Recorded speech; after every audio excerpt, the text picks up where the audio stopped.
All right, welcome back. In this episode, we're gonna work on this inner wheel well. I've got a big hole that I've got to patch, and it's gonna go into this outside of the rear quarter panel, and I'll show you that all in a second.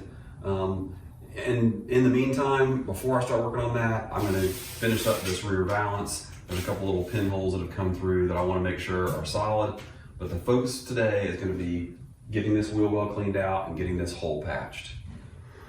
So, and I think this is a place that a lot of these cars rust is I've got this big hole in the wheel well and it spills over into this rear panel right here too, which will also be the repair I'll need to do on the outer quarter panel.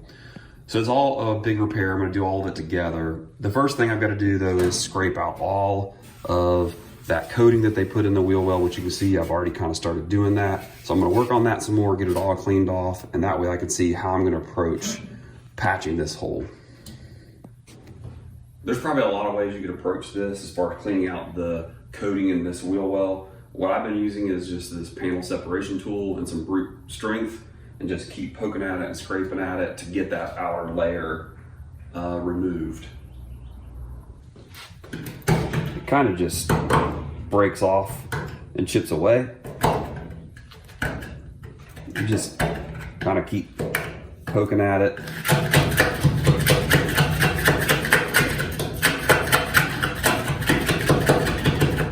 Until you get it, this outer layer gone. Once I do that, then I'll go through with a wire brush and try to clean up the rest of it. Eventually I'm gonna wanna sand it down to bare metal because that's what I'm gonna need in order to weld here to fix this hole. All right, so I've cleaned out the wheel well for the most part. You can see the hole.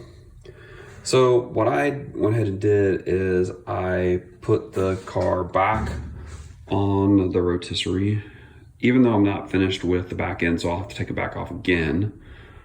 But part of the reason I did that is because in order to do that, weld that wheel well, I'm gonna have to be able to have access to the other side, and I can reach it, but I would be sitting on the ground, and that's the whole reason why I spent the money on the rotisserie, was so I didn't have to do that. So I put it back on. It doesn't take very long to reconnect it. This will allow me to flip it over, clean off the underside, or actually the top side of that wheel well, and figure out what parts I'm gonna need to cut out. If I look at the back, and let me show you what I'm talking about. I had a couple spots over here I wanted to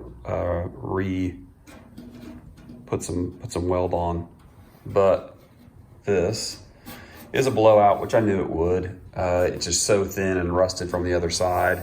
There's a couple of spots over here that are the same way, and so it's another reason why I need to put it back on the rotisserie, is so I can flip it back over and grind all that part off on the inside of the trunk, because that's going to show me how much I actually need to cut. With it being as rusted and stuff as it is underneath there, there's just no way any weld is going to hold. And I used the last part of my gas on those 4 or 5 welds that I had. So this week I'm gonna have to go refill my bottle so that I'll be able to repair it or weld it when it's time to repair it. So right now I'm gonna flip the car over and start cleaning off the parts on the other side so I can be ready to weld once I do get the gas. So here's the top side of that wheel well, and I scraped it and then cleaned it off. And then from the bottom side, I was able to kind of just square it off and cut it, and I'll have to clean around all this better. But what I'll work on before I get my bottle refilled is getting this piece cut and get that curve for it so that it fits in real nice, and then weld it in. All right, so I'm out working in the garage tonight. I've got a little bit of time, and what I'm gonna do is I basically cut a piece. This is actually a piece off of, I think, the rear quarter on the other side. I usually try to keep whatever I cut off because I might use it. And it's too big, but that's all right. That's the way I want it to be. And basically I'm gonna use the beater bag and see if I can start getting the shape. And it'll be easy to test. I can just keep laying it in here until I feel like I've got the shape, then go in and trace it from the other side and cut it to the right size, and hopefully it'll fit right in. So I'm gonna get out the beater bag and see if I can get this shape going. So here's the piece. There's not a lot of roll to it, as you see, but I was able to pretty quickly get it shaped up. And this is kind of, if you look at it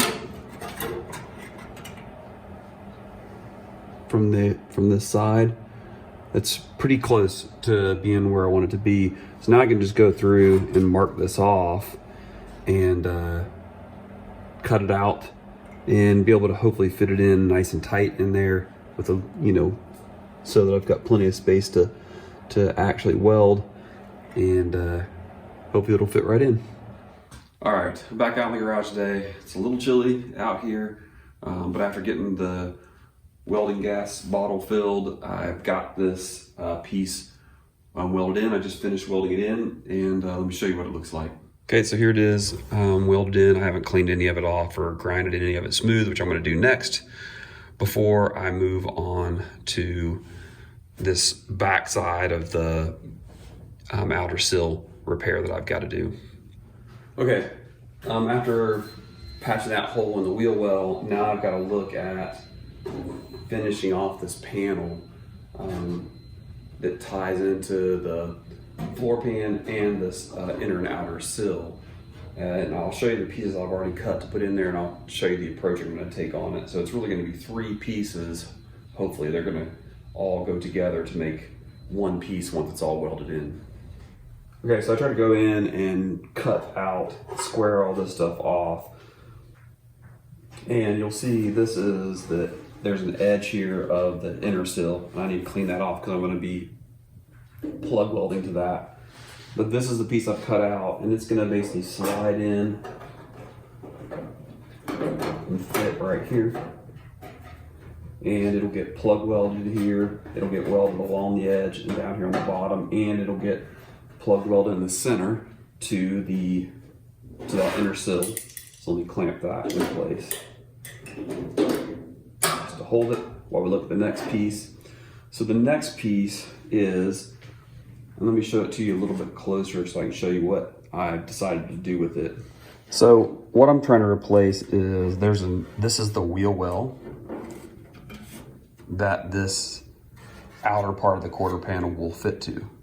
So I need to go ahead and replace that part of it. So what I decided to do is just go ahead and cut a piece that will just slide in right there, and it's going to get welded to the wheel well just like that. I can weld it because this is open. I can weld it on both sides, and then that will then allow me to start working on this outer skin replacement, which that's going to take some time. But there's also and I've got it here, there's a closeout panel that will ultimately slide in here and go over the top of all that and get welded to the outer sill, and it'll also go like that, and that should tie it all together. Then once that's finished, then I'll be able to focus on this outer skin. Of course, I got to get it all welded in first. All right, well, I got the end panel was finished. I got the inner part of the wheel well done, and I got this closeout panel welded in. So for this episode, to get all those things done has been great, but I'm gonna stop for there. In the next episode, I'm gonna work on this exterior panel. I wanna take my time on it because obviously it's gonna be something you're gonna see. These kind of things, really, when the car's on the road, you're not gonna see it so much. But so in the next episode, I'm gonna tackle that job and Honestly, if you've worked on any of these midgets or sprites, you know this is a repair you have to make if you've had to replace the inner and outer sill. So that's what I'll work on next.